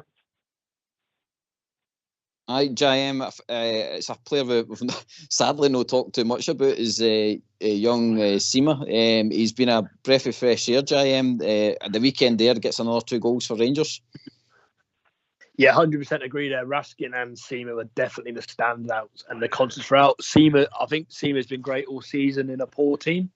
You know, got what's the record now? Is it 7-7, 6-7, 6, something like that? The goal scorer record's pretty impressive considering how poor we're playing. And then it was good to see Raskin sort of put together a good 90 minutes. He's had spells in games at times, spells in European game, but I think that's the most comfortable he's looked on a pitch this season. So it was nice to see. David, it's really good with having a lone player put that kind of passion and energy into your team, isn't it? Sometimes you worry about these kind of loan signings, whether their heart's in it, but Sima seems to be loving his life and his time at Rangers as it stands now. Oh, without a doubt, I think he's shown that over the last few games, to be honest. Took him a wee bit of time to get into it, but I think if we'd option to buy there, he would sort of bite the hand off it, wouldn't you? Do you know what kind of ticked the box for me was that, see the Newcastle friendly, David, I seen that he was able to compete with the Premier League defenders that night. I mean, as much as it wasn't a great night overall for the team, but I seen quality up there for him, and that's how I kind of stuck with him, because I kind of knew that something was going to come good with it. And to be honest, see, when you look back his career so far, he's still a young guy, but he's scored mostly wherever he's went. So again, going into this game on Thursday, I think he's got to be vital for us. Oh, I couldn't agree more. Aye, definitely. As you say, he's a young lad, you know what I mean? So the potential is definitely there for him. And I think if we just keep sort of pushing him that wee bit more and more, I think you'll see a lot more from him over the rest of the season. And we might be lucky to keep a hold of him, to be honest with you. I've got a buy at him at the end of the season, because there'll be bigger teams in there, I think, down south in the Premiership, look at that and maybe want to sort of take him away from us. What else was impressed you at the weekend, mate? Was it the kind of the energy that the team was showing, or was it just the kind of reaction of the fans, how they were getting right behind the team? I think it's a wee bit of both, to be honest with you. It's the first probably this season you've actually seen the connection between the fans, between the players, even when you've seen the celebrations and the goals and things like that, and the manager, obviously. I think it was absolutely fantastic to watch and a breath of fresh air.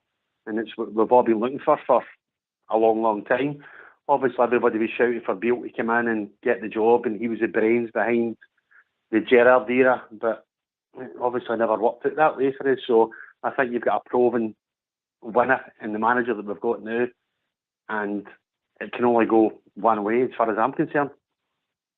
I'll take that to Robert, because Robert touched on that earlier. Robert, it's I think it's the experience here, new manager, that kind of shone through at the weekend there, Robert. It was, and the experience, the man management, and did I say the animations on the touchline? We've not seen that for a while. Definitely. The passion that he showed for the goal, and as you said, GB, the way he embraced the players coming off. Dessers seemed to be the one that got the more kind of talking to at the end, but he embraced every single sub that came off and spoke to them. And I think that, again, just the man management, there's just a different level of way of dealing with players and interacting with them. And he knows himself that they've not been playing well, confidence is low, so he's doing his own way of addressing that, not by putting an arm round and saying it's okay, but doing it his way to get the players to believe in themselves and believe in his project that he's building here. And as I said, it's early indications, but again, it just does come down to that single word of experience. David, it's something we've been lacking into it, mate. I mean, no him at the last few managers we've had, but Big Clement's came in and he's got titles behind him. He's went to hard leagues. I mean, I says that French league's a tough league to be successful in, considering you're up against a Paris Saint-Germain with a full country that funds them. You know what I mean? So it's the guy's nae mug. I mean, he's coming here to be a winner. Oh, without a doubt, without a shadow of a doubt.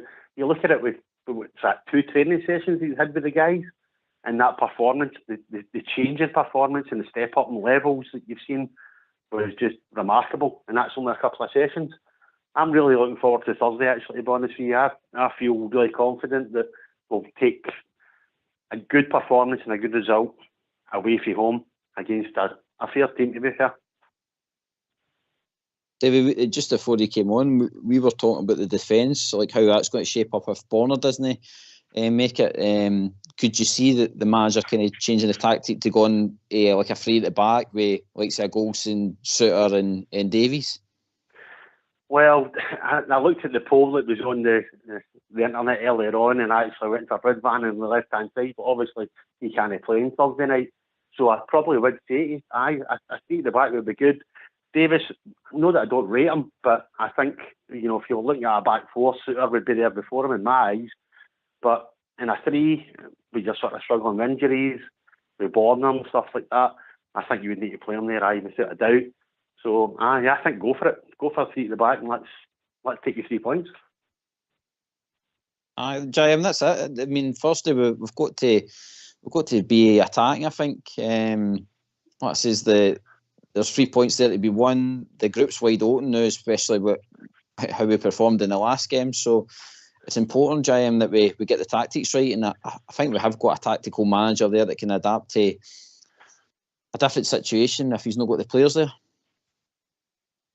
Yeah, I think what seems to be exciting, obviously, we've only had 1 game in a week, but I don't think for a while we're going to know what system or style this manager's going to play, especially as he's getting used to the players, getting used to the league, different competitions. I think we're going to go into every game and we're maybe going to see the odd tweak in formation without being a tinker man, to suit games, which I'm looking forward to. I think for a long time now, we've been a bit too much just setting up the same way, and it becomes easy for other teams to sort of get used to playing against us. So that'll be exciting, and it will be interesting to see how he sets up on Thursday, because I've got no doubt he's going to go looking for a positive result, but it's just going to be interesting to see how he handles the left-hand side. David, mate, your thoughts? No, definitely. I can't agree with that anymore, to be honest with you. I think we need the 3 points. The group is wide open. The result we had in the last game obviously wasn't positive at all, obviously. The performance wasn't what we were looking for. But I think back to what I said a minute ago, the couple of training sessions that he's had, I think you can see these wee tweaks and these wee changes that he's sort of making. He's obviously instilling some sort of belief into the players again. So I can only see it going one way, as I keep saying. It's just onwards and upwards, definitely. I tell you something, David, as much as we're talking about the manager, his assistant, that guy looks as though he's not going to mince his words if folk are not pulling their thing. It's like, I've seen it somewhere, like somebody said, good cop and no, what is the good cop? Good cop, bad cop. Aye, yep. Aye. It was something like that. And when you seen the assistant come in, man, he just looks as though he would go in half you in a minute in that midfield.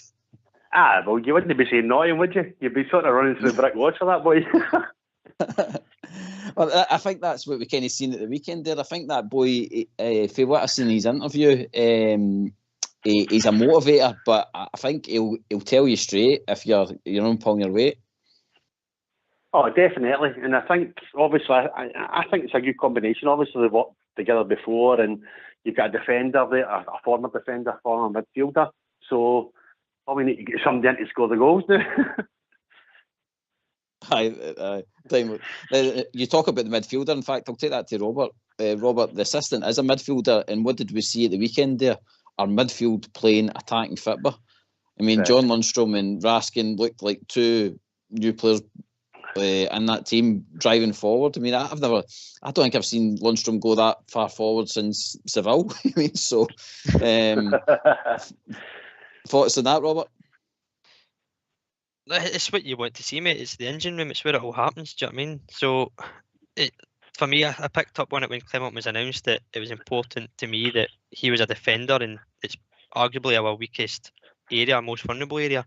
The fact that the assistant's a midfielder, it kind of puts the two jigsaw pieces together, where he can have his input on the midfield, manager has his input on his defensive setup, and then all you're looking for now is the coach going to be some sort of person who's got an attacking history, so you've got a full spine of team of positions throughout the team. Do you know what I mean?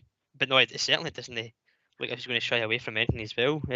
So you're certainly going to get some sort of fighting animation on the touchline from what he is. The way he's appeared. I'd wait for you to see McCoy up front. Still time. We'll see what the announcements are in a few weeks. Davey, are you a first time caller, mate? I am, mate. Aye. So you're talking about you seen the poll on Facebook there. So are you a Red Van man then? Aye, I was, mate. I was one of the high percentage. Aye. I can totally understand, mate. So again, overall happy with the appointment and stuff like that then, mate? Oh, absolutely delighted. You know, for what you see, the way that he speaks, the way he conducts himself, everything that you've seen so far since he's walked into the building has been nothing but positive. And, you know, you don't need these sort of big names or stuff. He's a big name, but you don't need the Gerrards and all these sort of guys, you know what I mean? You just need somebody that knows the game, who's a born winner, who's done it before, and can actually bring it to us. And I think that's what he's doing so far, which is great. I know it's early days, but, you know, I'm delighted with what I've seen so far. I think that's the thing, isn't it? It's hard not to get carried away because of the dross we have been watching. And I think, again, what gave me confidence was that it was still a weakened team we put out there. We're still hampered with injuries, and yet the players went out and put that type of performance in. So it shows that there is hope there. 100%. We've still got a lot of strong options to come back midfield to front, which will give us another dimension. Let us rotate. Might let the manager try a few different things. So considering that was, like you said, that was a sort of bare bones squad due to injuries, and with Cantwell and that coming in and getting a great cameo, onwards and upwards, isn't it? As you say, try not to get carried away, never be up or down, but why not after the start of the season we've had? Good to see. Hi, Robert, that's the thing, isn't it? As David touches on, it's hard not to get carried away with a good performance like that. But it's, again, I think we should be confident, especially going into these next games, because the manager's showing with a kind of weakened team what he can do in such a short space of time.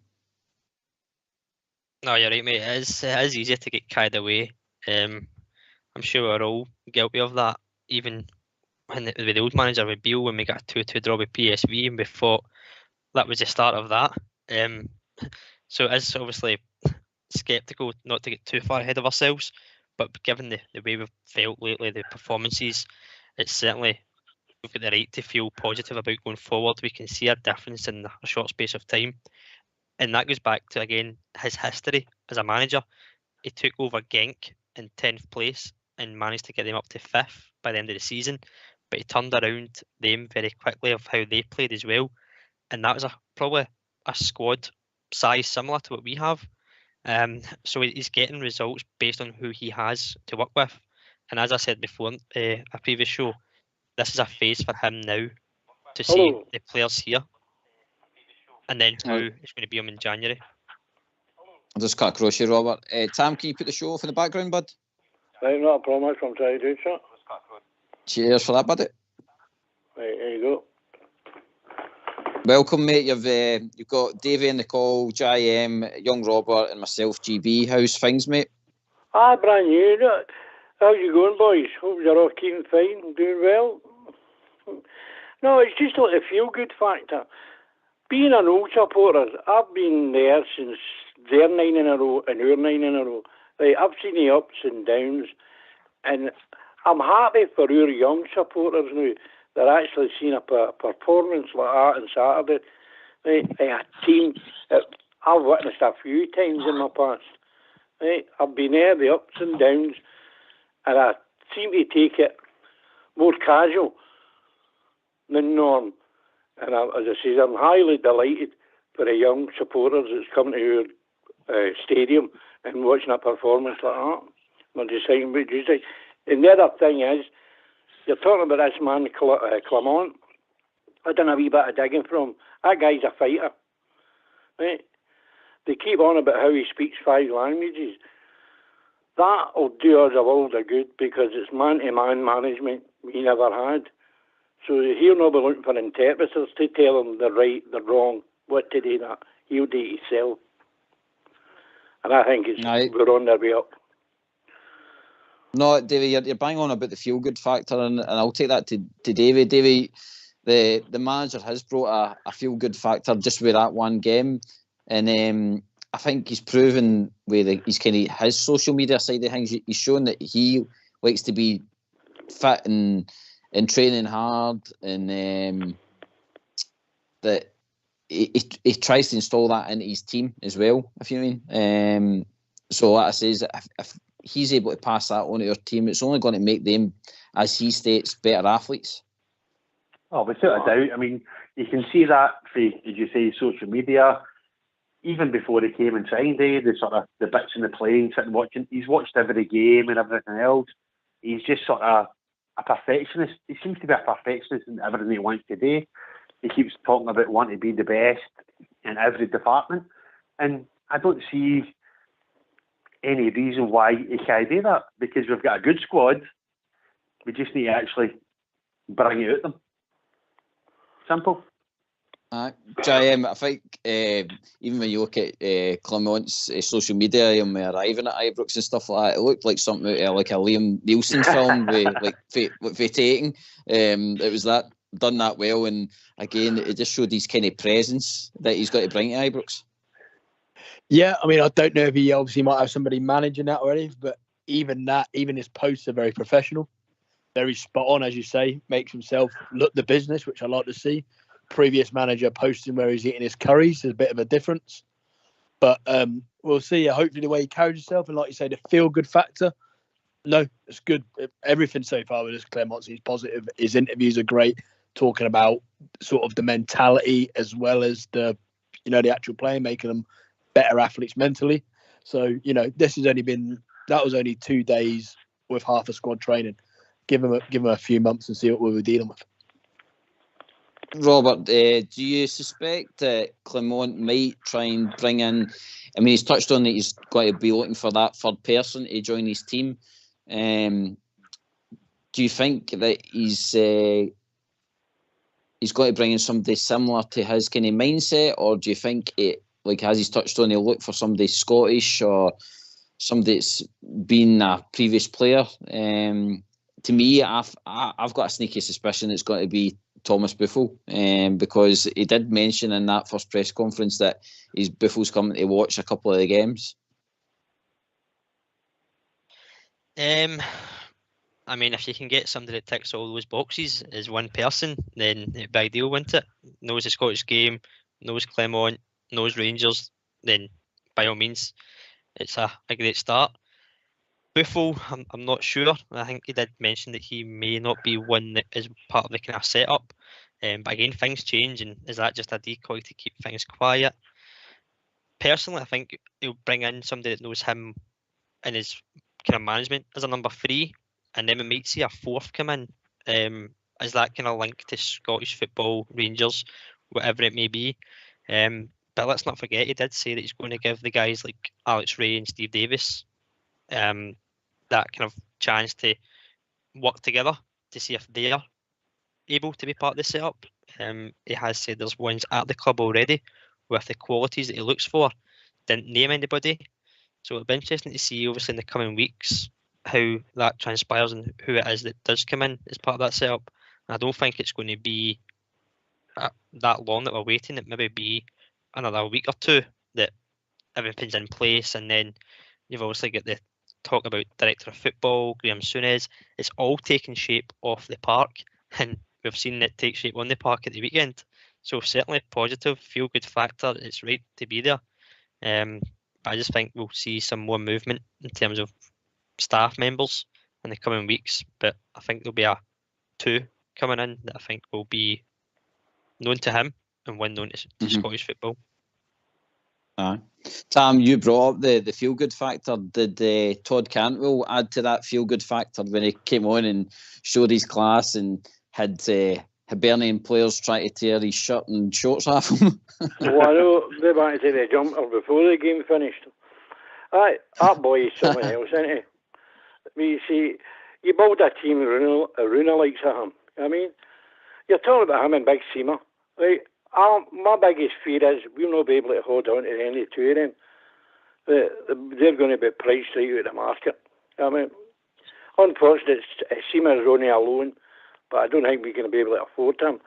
But I think they're going to throw funny money for Cantwell, and Rangers can't afford to not take it, if you know what I mean. It's a shame. Great players, two great players. Again, it depends. It's all down to the player, isn't it, Davey? I mean, Davey, if you're there, the Todd Cantwells, the Seamers and stuff like that. I mean, they've came for points where their careers been stale, and yet they come to a club. They're showing the love for the fans. They're able to play in European football, practically guaranteed most seasons. So there's a lot going for the club, but unfortunately, as Tam says there, it's money talks at the end of the day. Well, it does. Let's be honest, we're just a stepping stone for a lot of these boys now, unfortunately. I think, as I touched on earlier, Seamer is probably going to be out of your league if he continues in the way in his form this season. You'll not be able to get him. Cantwell is a different kettle of fish altogether. I think he's been a breath of fresh air. I just look at the weekend and that sublime pass that he made for the goal. Wow, that boy's a player, and that's him just coming back from injury. So I think he's got a lot of potential still in front of him. Never mind the pass, probably when he trapped the ball in the air. Absolute quality. Again, JM, you just came in there, mate. He's the best player at our club, isn't he? He's got that kind of all-round ability. What I did like was that again, another wee nod to our manager is that he's managed to get Cantwell and Lammers playing well together in the same team at the same time. Yeah, showed a bit of thought, didn't he? Obviously, Lammers was playing more in a centre forward role, if you like, and then Cantwell came on. I think he was told to play right midfield, but then when he saw how easy it was, he was playing everywhere, wasn't he? He was running around, running the show. But it just shows how it can work if you do it right and you have a bit of structure and everyone knows their roles, because good players should be able to play in a number of positions, shouldn't they? And if the manager looked at the team and feels like he wants to get them both in the team, I'm sure he'll find a way to do it. But Todd Cantwell needs to be playing at all costs, doesn't he? Not sitting on a bench at Rugby Park first game of the season. Oh, aye. Again, that was that must have been sending alarm bells round everybody, no even just the support when we seen that day. Lads, the technical teams just drop me some messages. Just see if we're not talking. Can you just try and put the phones on mute, and then I'll just say your name, and then you can bring yourselves back off of mute. It's just what it's doing is it's gone right through the show, and then everybody listening in hears everything in the background as well. So if you can and you know how to put the mute button on, just press the mute button when you're not talking. All right. Tam, what else pleased you at the weekend, mate? Well, I thought Butland could have brought a deck chair out in a book. You know what I mean? So much for the attacking Hibs that we were expecting. And I was delighted in that. And I thought overall the whole team surprised me. Them that wasn't doing in the past suddenly decided to do on Saturday. Mate, I'd even say Dessers had a half-decent game. And I'm going to go against the grain here. I think there's a player in here and Dessers. I just think he's not playing at the right format. And I think big Clement's going to bring it out of him. You know, I'm just wondering what you think. I'll take it round the guys. Davey, your thoughts on Dessers? Oh, it's a mixed bag, isn't it? It's really a mixed bag. I think there is a player there somewhere as well, but you know, he's just lacking confidence so badly. So I think he will come good after you actually get a wee bit of training. That's only 2 sessions that they've had, as I said before. So if he comes good, I'll be delighted. JM, I know we have kind of discussed them earlier, but again, just your current thoughts on Dessers. I think if you're going to get the best out of him, you're going to have to play him as a 2 up front. I think when he's on his own up there, he's too isolated, maybe lacks a bit of pace, and just maybe not made to be an alone striker. I thought the other half decent game he has had was when he played up next to Roof. I think it was away at Ross County. I think he had not a bad game that Roof when he had another striker next to him. So maybe that's when we're going to see him at his best, where he has another player around him doing the running, and he can maybe just sort of stay as an old school centre forward, you know, maybe just playing inside the 18-yard box and not having to do too much. But hopefully we get a player out of him, but I think it's still yet to be seen. Still early days. Robert, your thoughts on Dessers? I know we have kind of touched on it with yourself, but some may say that if Dessers didn't do what he was doing with that second goal for Sima when you've got the chance to smash it in the back of the net. So time will tell with Dessers with his creativity. Well, mate, and as you alluded to earlier on, he came out himself and said that he's doing what the manager's asking him to do. Now, if it's not putting the ball in the net, it's being effective in another way. If that's being a guy who holds the ball up and links with the midfield or plays the ball out wide to then get into the box, then so be it. Again, time will tell. He's got his goal. Hopefully it gives him a confidence boost. I do think he'll start on Thursday, so it'll be a chance for him again to make an impact and hopefully get another goal or 2 to his name and kick on from there. But ultimately, he'll be viewed on his goals and his stats, probably more than his performances. But at the end of the day, as I said, if he's doing what the manager's asking to him, he's probably going to stay in that team until somebody can force him out. I'm going to go against a wee bit of what Jayam said in terms of him as a lone striker. Given the strikers we've got, I would think that Dessers is probably the more suited as a lone striker than the other ones we have. But I would say is more effective as a 2. But a European away tie where you're wanting a kind of strong physical player to hold the ball up, I would probably have Dessers in there ahead of a Danilo for sakes. But certainly Dessers and another. At the minute, Sima as a 2 would certainly be the one that's going to be the one going forward until we see a fit Danilo ripping it up. Yeah, no, he's definitely. I think that's why he was brought in, wasn't he, for the physicality? I think they almost brought him into. It sounds absolutely hilarious saying now in hindsight, but also replaced Buff as that physical role up front. But his lack of control and maybe sort of at the moment performances maybe hasn't. Maybe that's what we're currently lacking. Someone who's able to play the alone striker role. Aye, well said. Davey, Tam, I'm in your camp, mate. I think that Dessers, there is a player there, but it's got to be kind of like horses for courses. As JM and Robert have touched on, he's probably got to get used like in, again, games that we need to be physical in. I think he was played for Hibs because they were probably expecting them to be pretty physical at the weekend, but yet Hibs kind of turned up and wanted to play football for once, which was surprising. I think he's built to take the batterings, if you know what I mean, off our defenders. I think he's got the physique for that. And I think, as you said before, I think his confidence. And I think Clement's going to do a Walter Smith on him, put the arms on him, give him the cuddle he needs, give him the, how can you put it, the confidence back into him. But it's just my time. I see a player in a guy, you know what I mean? I can see him, he's trying, but he's over trying or he's under trying. You know what I mean? You've got to get that balance. No, Davey, I think the thing is, we've seen William at times as well, see where he's pressing. And I mean that pass he played for Matondo as well in the Champions League. I mean, it's a brilliant bit of technical quality. And even in that Old Firm game, see if he got that assist for Roof, you would have said that was a good press and an assist for that goal. You know what I mean? So the guy has got something. I just think, like I says, he's came to a new country. It's no started well. His manager that signed him has been sacked. You know what I mean? There is a lot against him now, and I think, like I says, a few of the callers touched on it last night. As a club, we've just got to get behind him, as the team showed when he scored his goal at the weekend. We've just got to give him some confidence to let him know that there's a future there.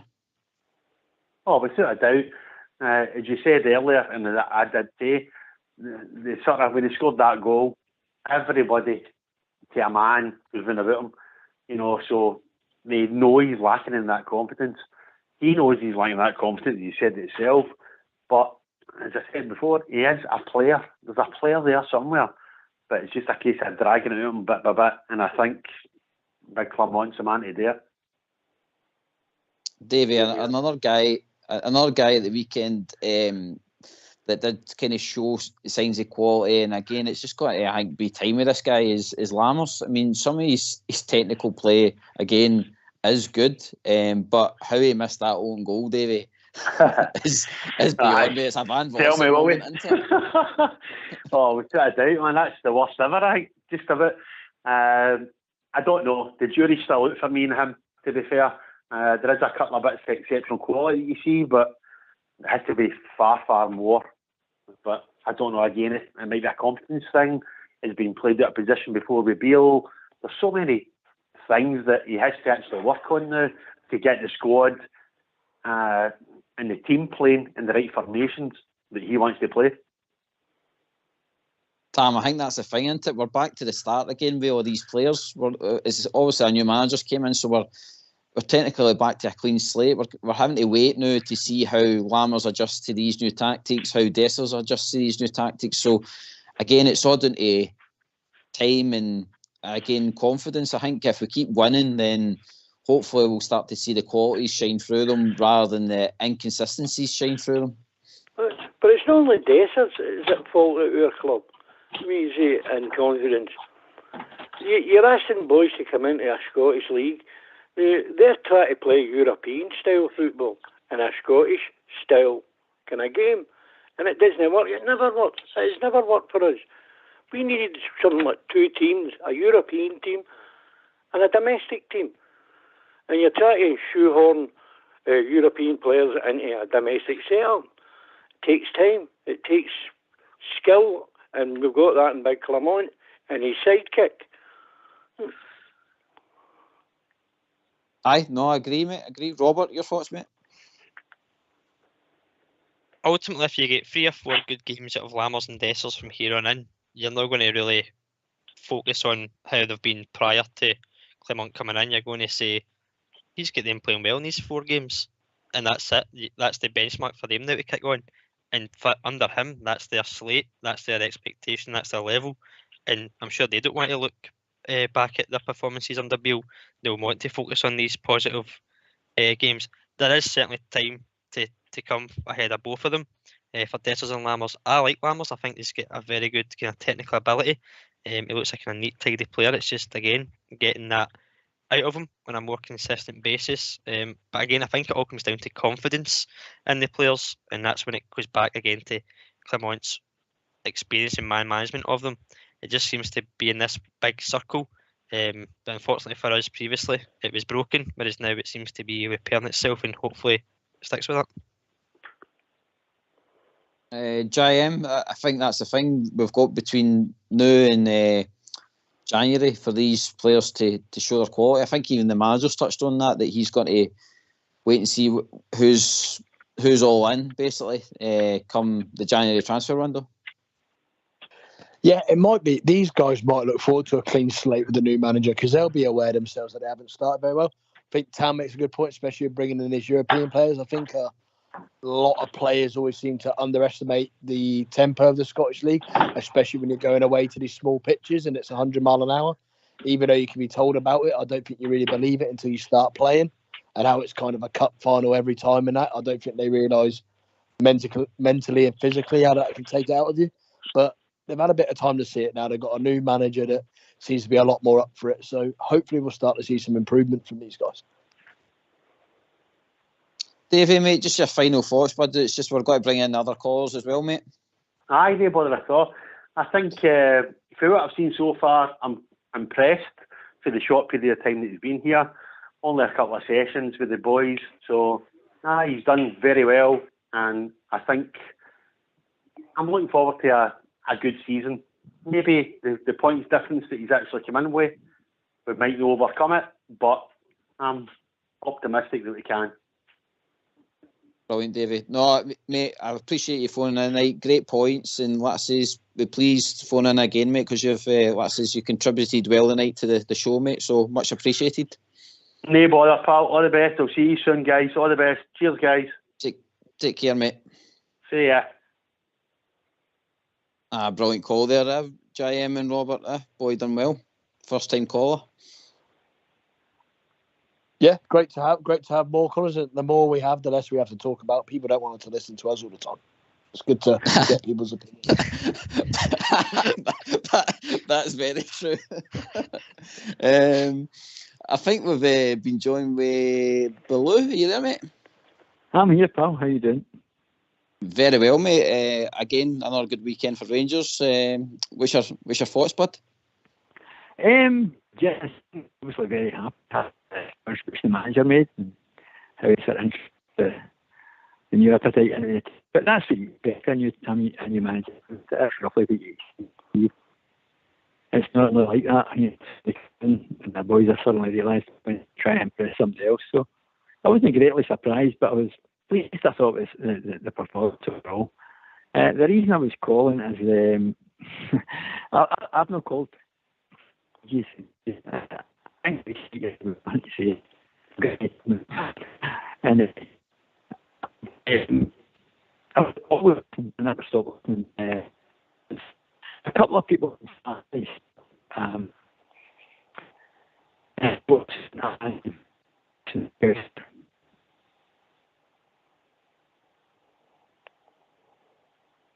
you still there, Billy? You've been cutting out there, mate. I think he's dropped it there. Blue, could you use a phone back, mate? I think it's just a signal, mate. You're just kind of dropping in and out there, bud. Tam, there, I think what Blue was touching on there is certain players not being able to cut it. I mean... Oh, sorry, how much of that did you get?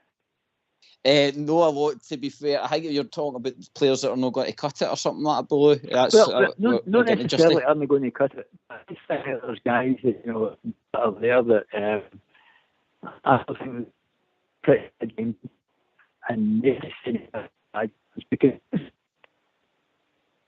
can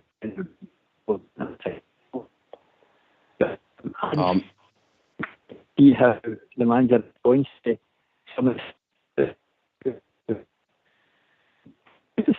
Billy, mate, I think it's cutting out again, bud. I think you'll need to go upstairs to the loft, mate, and just hold the phone up to try and get that signal. Try going to the loft. Can you hear me, sir? That's sounding better, mate. That wherever you're moving, just don't move any more because we can hear you. I'm actually getting up the stairs. Excellent. In fact, I still got you, mate. That's it. We can hear you now. That's a lot better. Right, okay. That's because I'm upstairs. Honestly, I stay in an old cottage, so it's like stone was. It's terrible. Right, there you go. That's what it is, mate. What I was saying was, what's the Scouser called? I keep on forgetting. Lundstrom. I thought something passing Saturday was absolutely diabolical. I mean, his control.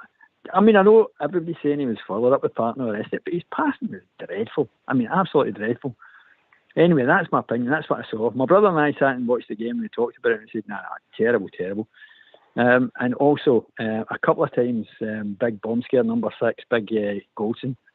I mean, he walked himself into a corner, coming out towards the stand side, the main stand. There was nobody about him. He just didn't know what to do and ended up around at the park. So I think it'll be interesting to see what Clement thinks of that, because I think, like you said, he's a defender. And he's chosen the big man, and he's put Suter at his left-hand side. Now, Suter's right-footed. Am I right in saying that? Aye, you're right, mate, aye. So, Suter's right-footed. He's not in his place. So, I don't think it's really fair to turn around and say that he didn't do this well, he didn't do that well. And also, Hello? I think he's covering. Oh. Hello. Hello? I've got women in the line and everything. What's going on? I know. Joanna, just 2 wee minutes. We're just, Blue's just finishing his point. We'll come to you in 2 wee minutes, all right? Okay. I thought that was the wife coming in with your tea. I know, Right. there's that many things going on in the background. There's lofts and everything going on here. So anyway, that's my thoughts. My thoughts is that it'd be interesting to see how he reacts to that, because I thought that these two boys, the two of them, really didn't perform very well in a match where they shouldn't have had too many troubles, because we were actually dominating most of the match. Some of their control, some of their passing.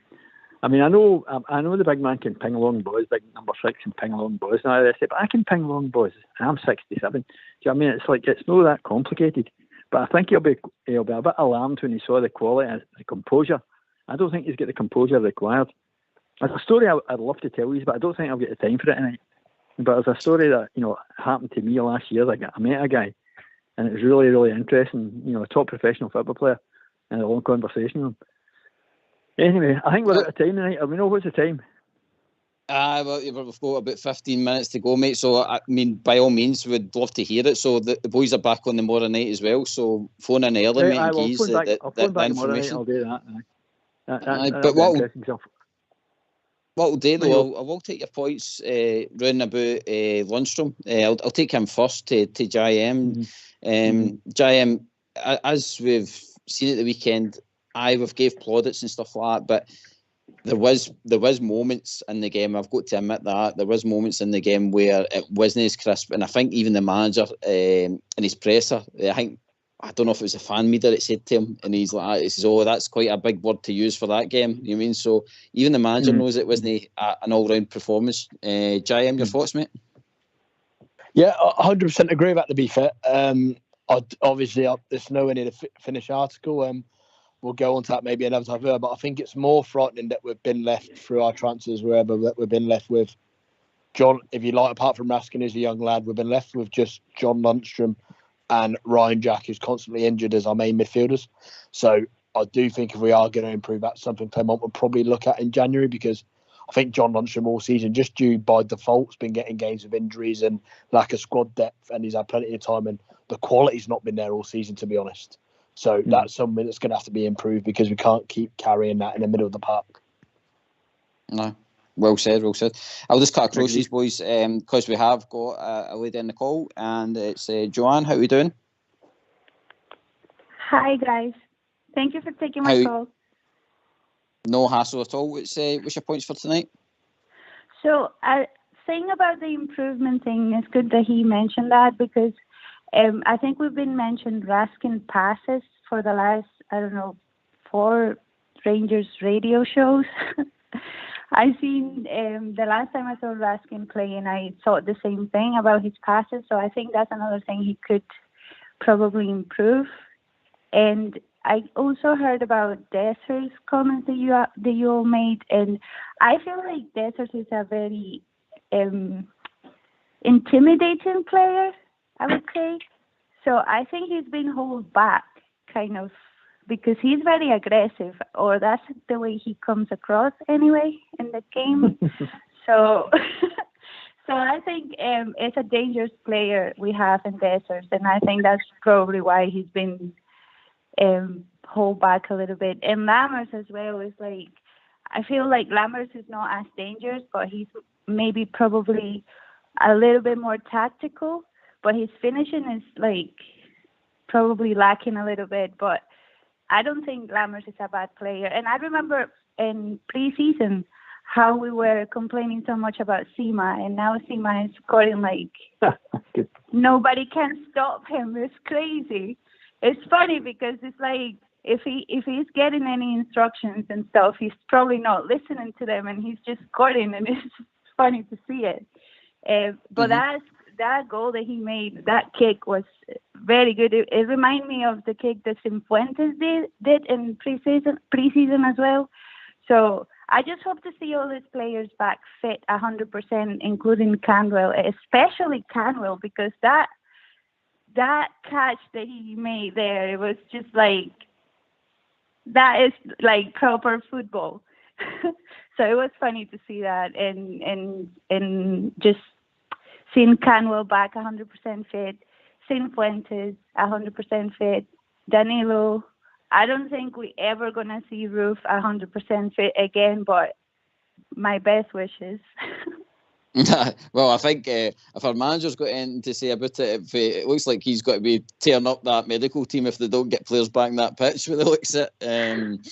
But Joanna, I'm going to take your point on Raskin to Tam, because you did make a point there that Raskin again came in for some flack, and Tam, I think Clement's going to be the one to get the best out of this boy, and again, as you've touched on, that boy's got a kind of price tag, I think, on him as well.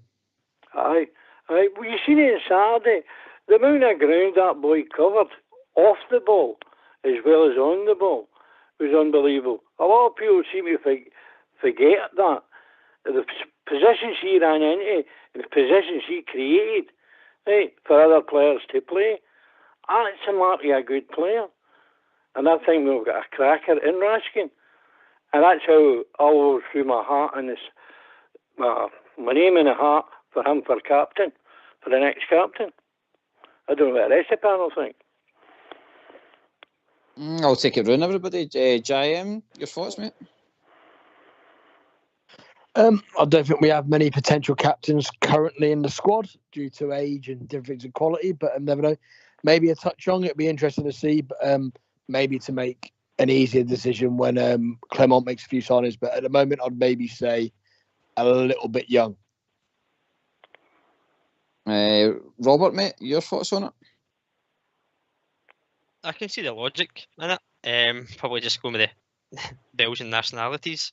I probably agree with Jayam, though, maybe a wee bit too young, but then the flip side is there's probably players his age who are captains or have been captains when they were younger as well, so it would be an interesting one. I know he's obviously sticking with Tavernier just now as captain, but he did say for now, which was an interesting way to end the sentence, so I think it may look at bringing in a leader or a ready-made captain, unless it does see some leadership qualities within the squad. And for me personally, it doesn't matter if you've got the captain's armband or not. You should still be 11 leaders out in that park playing for that jersey. Thoughts, Joanna? Raskin for captain? I personally think it's too soon to choose a captain just now, and I don't think that Philippe Clement is going to get rid of Tavernier anytime soon. And I don't think old Robert will be happy with that either. So I'm honestly not thinking about that just now. No. I take it for what you're saying that you're a Tavernier fan, because like for me, Tav, he did have I felt Tav had one of his best games at the weekend there. He looked more controlled in his position, and he defended well at times as well. I don't dislike Tavernier. I can see he's demanding to the players, but I think you were mentioned Sterling early in the show, and I think that's going to be the talk, Tavernier and Sterling, because I think Sterling wants that position, but Sterling is a good defender. I'm not gonna say that he's not. I think he's very aggressive as well, and that's actually what we want in the team. But Tavernier has good standards. I'm not gonna lie. Sometimes he's very tough with the players, which is good because he's the captain. So I don't know if we're gonna get another Tavernier. And even when I started watching the games, I saw that Tavernier was very good picking up the team when it was going down, just like getting everybody back on the game. So until I see another player doing the same, I cannot say that neither Raskin or anybody. Yeah, you would change it. Yep. Big shoes. Joanna, you're getting a bit of a fan club. The Facebook are asking where you're phoning from. I'm in Glasgow. I'm in the bad side of Glasgow. Well, people were thinking you're phone from the other side of the world, so there you go. Everybody, it's Glasgow, so we've got a Glasgow Rangers reporter, which does make sense. It's a Glasgow Rangers show. That just clears it up for everybody. I'm going to go to. We're sitting at about 5 minutes to go, people. So, Tam, final words for yourself, mate. Well, I think we just get behind the team, right, for a change. Keep the feel-good factor going and cheer them. Let's hear more singing from the terraces. After all, we're the 12th man. So let's hear the 12th man being counted for. And I'd like to thank you for taking my call. Great show, as per usual. Good night, Joanna. And from Glasgow. Very nice to hear you, Tom. So I'll take my leave because I've got a coffee on the go. Right. Thanks very much for having me, and good night to everybody involved. Brilliant, Tam, and thanks again for phoning, mate. Good points tonight, and let's say please phone in when you get the chance, mate, because it's good to have you on, bud. Right, not a problem. Right, good night, all. Cheers. Right. Joanna, your final thoughts as well, please.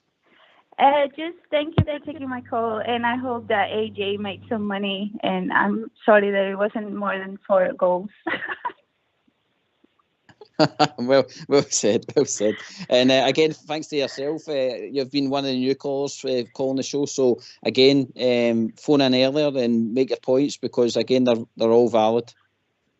Okay, thank you. Thank you, guys. Have a good night. Cheers.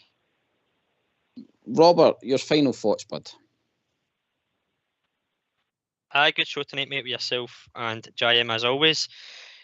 As it's been said, the feel-good factor is here. Let's hope it continues into Thursday and beyond. But certainly a promising start for Philip Clement, and long may it continue. And our very own JM, mate, final thoughts, bud. Yeah, great show tonight. Great caller, some great points. Hopefully the positivity continues this week. Really looking forward to Thursday. Hopefully get a good result. Well said. You're right. It was a great show tonight. It was good to have a few different calls tonight, a wide range of points. We had Davey on tonight. We had Tam, Baloo. Unfortunately, signal wasn't great, but again, please phone in tomorrow with that story that you've got for us. We had Joanna as well. Big thanks to both of you that use part of the Three Musketeers tonight. Big thanks to the technical team in the background, Big Fox and Old School Blue. And a big thanks to the man on the phones tonight, our very own Ox. This has been Rangers Radio. We'll be back tomorrow night with the gruesome twosome. And have a very good night. Good night.